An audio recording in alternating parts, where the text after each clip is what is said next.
Hi guys, so I'm out here in the woods today and I thought I would just go over some trail camera basics, how to set them up, what to do, all that mess. This is something I've been doing for several years now, so it works pretty good. I don't have it refined as perfectly as I would like it. It still takes the deer a little bit of time to find the site, a little bit longer than what I would like. But if you're starting, say you're starting from scratch, you're in a place where you can do this. First thing I do when I set up a trail camera site, or even just if you're wanting to supplement with a mineral lick or something like that, the first thing I do is I put out some sort of attractant that smells really good and stands out. For instance, you can see there I had a corn feeder, and that ground was basically unprepped before I put that corn there, and the deer and the raccoons and squirrels and everything have basically, trampled that down to bare dirt. So I feel like that not only helps get animals into the area that you want to put your camera out, but it also helps to get the ground clean, all that mess. Another thing that I consider is, as you can see, there's a, well, you might be able to see there's a little field up there.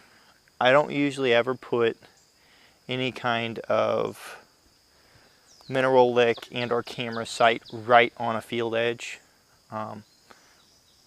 One, a lot easier for people to see. Two, a lot easier for people to hunt. And three, a lot easier for people to steal your camera. For me specifically, that's really the only reason I put out some of these sites, is to get the camera pictures that I get.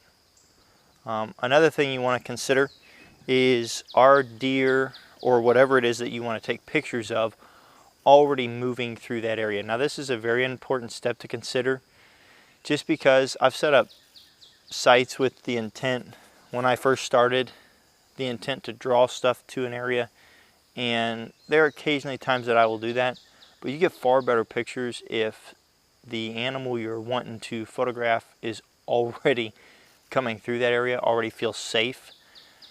That's another reason why I don't set up camera sites along a field edge, is because I know that, if I'm just off the field edge, that I get a lot more daytime pictures of deer, for me specifically. That's because, they feel safe coming out of whatever hole they're, held up in, and coming just to the field edge to get a bite to eat or lick on a mineral. Now this is actually a perfect day. I didn't actually plan it this way, but another thing for me specifically, there are a couple different minerals I use. I use a solid mineral. I only use corn or something of that nature to start a site, to get stuff focused on that spot in the ground. Otherwise I don't use really corn, but the two that I do use are the powdered kind and a block kind. Now the two best block kinds I've noticed are the Trophy Rock is a very good block. I mean, that'll keep them coming for months upon months, even after it's dissolves into the ground. It's really good. And then just your basic salt block. You can pick that up from MFA or anything. I've had really good luck with those. All the other stuff that's got, attractants in it, or it's, compounded or anything, I really haven't had much luck with those. I've used, the little square 3-inch by 5-inch block, or 5-inch by 7-inch block. I don't know how big they are, but they're made by Deer Cane, and they come in different flavors and all that. I haven't really had much luck with those. What I'm actually using now, and why I said this was the perfect day, is because I'm using Deer Cane. Let me show you. Black Magic. Basically, just pour it out on bare dirt. You want to clean an area about, I'm going to say 2 feet, 3 feet in circumference, or diameter, I'm sorry, 3 feet in diameter, and then just pour it out and let it set. Now this is the perfect day because it's kind of overcast and it's fixing to rain, so that really helps that powder to get settled down and saturated in the ground. Powder is another good one to start with because it smells. I mean, if you open that bag, you'd be able to tell it smells really pungent. And so you're going to draw some stuff the first day or two just because of the way that it smells. So another thing to think about is whiteout, blackout for cameras. If you don't know this, the infrared sensor on, well, at least the cameras I use, I don't know if they've come up with something new or not, but the infrared sensor on the cameras that I use actually has a tough time sometimes distinguishing between night and day, especially if you're pointed right at the sun on particular days, or as it's rising or falling or whatever. So you typically want to point your camera in a north-south facing direction, not east-west, because that will eliminate some of those whiteout photos that you get, because that's, you know, the infrared camera is, you know, lighting itself up. It's using an infrared flash even though it's already daylight. So you get a lot of whiteout photos.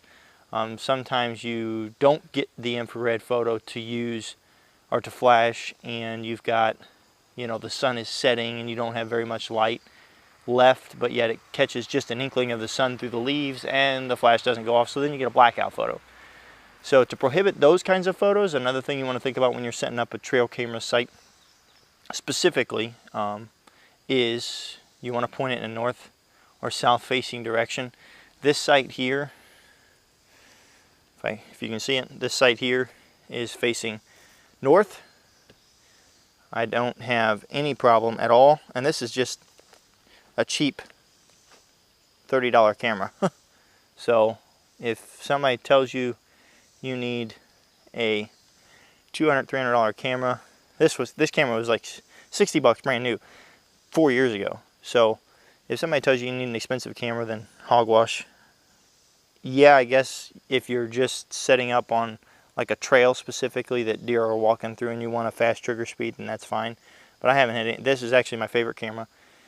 I've paid 150, 200 bucks for cameras before, and this little $70 or $60 cheap Wild Game Innovations camera is by far and away my favorite. It lasts, it works. Anyway, I can do a review on that later if you want me to. But you can see how far it is up the tree. Now notice, if you can, there's a little bit of a slope to the ground. And so I have that setting up on the tree a little bit higher than I normally would, just because the sight is actually going to be higher than the tree that the camera's on. So I needed it set up a little higher. Another thing that's really invaluable, and I know this is getting kind of lengthy just for camera sites, right? But something you want to definitely, it's just hands down, if you're going to set up cameras and you're going to be serious about, you know, doing reconnaissance and all that mess, you need to get one of these. Invaluable. I have an SD card in the bottom, that's why it kind of looks weird. If, for me specifically, you can pay, you know, 40, 50, 60 bucks for a card reader to, and actually I saw one today at Walmart. I saw one for like 120 bucks. It's a tablet-sized SD card reader. So the purpose and the function of these things is literally just to get your pictures to where you can view them in the field, okay? I don't want to spend 50 bucks just to view pictures in the field. I would rather just reach into my pocket, pull a small little device out that I paid $20 for. This then plugs into my phone via an application on my phone called the iDrive application. I can scroll through all my pictures. It's fast. I can delete pictures. I can format the SD card. I can do all that mess. It's a great little tool to have. And I can check photos in the field. Another thing, if you're willing to do this, is you're worried, say for instance, you've gotten out the camera, you're ready to go, you set it up, it's taking pictures, you leave, you come back a week later, and wouldn't you know it, all of your pictures are to the right and completely out of the field of view of the camera, or the bait site, and you've got, you know, half a deer, or you got all the deer's butt, or whatever, you just don't have good pictures. You can use this little device to snap a few photos, throw the SD card in there, snap a few photos, turn the camera off, pull the SD card out, and check them on your phone, and see where your camera's pointed at and what kind of pictures you're getting. Invaluable little tool, and especially if you're worried about traffic, save you a whole lot of time. Now, another thing, last thing that you need to consider before you're putting out, you know, mineral lick sites, mineral supplement sites, and your trail camera is how often are you going to check this trail camera? I have 2 different kinds of trail cameras that I check. Are sites that I check. I have one that I can check weekly without any kind of invasive action. You know, this is right by a road. This site here specifically that you've seen today is a spot that I check weekly. Deer are used to me. I mow the grass 20 yards away from here, and so deer are used to me and being at this spot and being around this area, and I'm just out here talking to you. But then I got a spot probably about 500 yards down the hill on my property that is a little bit harder to get to. Every time I go there, I spook deer. And so it's a spot that it's going to stay that way until I hunt it next. And I only check the camera when I hunt in or around that area. I don't ever hunt over a mineral site. For me, it's kind of cheating. You know, I don't judge you if you do, but I don't do that. I don't hunt over a mineral site. I usually try to stay at least 100 to 200 yards away from a mineral site. But I usually try to set them up strategically in places where if I'm going to go to my stand, I'm going to walk by there and I'll be able just to slap the card out, slap a new card in, and be done. So those are the 2 types of mineral sites that I have. If you guys have questions, comments, let me know. Like, subscribe. Let's get some more information out there. Hopefully you guys like the deer feeder video I did, but if not, go check that one out. That one's relatively recent. And then I got a bunch of bow reviews. Those are kind of subsiding just because I really, with the new property and all, I've been pouring a lot of my money into making this a decent place to hunt. And so that gets quite expensive, actually. So I don't have the extra money left over to flub on bows and stuff like that. But if you guys have something you would like me to review or like me to check out, let me know. And thanks for watching. I appreciate it. Have a good day and God bless. Aha! I knew I'd forget something.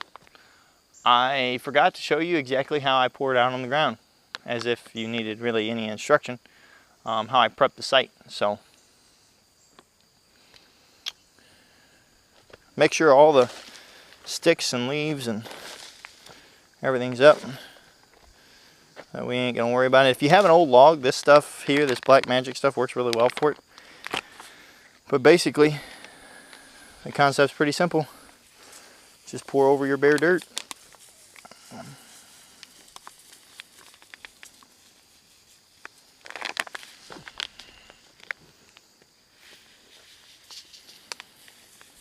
It smells really strong, so it's definitely going to attract however many deer I want it to attract. I don't want to put it in too big of a circle because primarily the all that smoke, deer will start licking it out of view. So, and they'll make a huge hole here. This will dissolve the day, especially if it rains like it's supposed to. Anyway, so now, like, subscribe, check out the channel for more stuff. We've got more stuff coming your way. Appreciate it, guys. Pulling Strings Archery. Have a good day.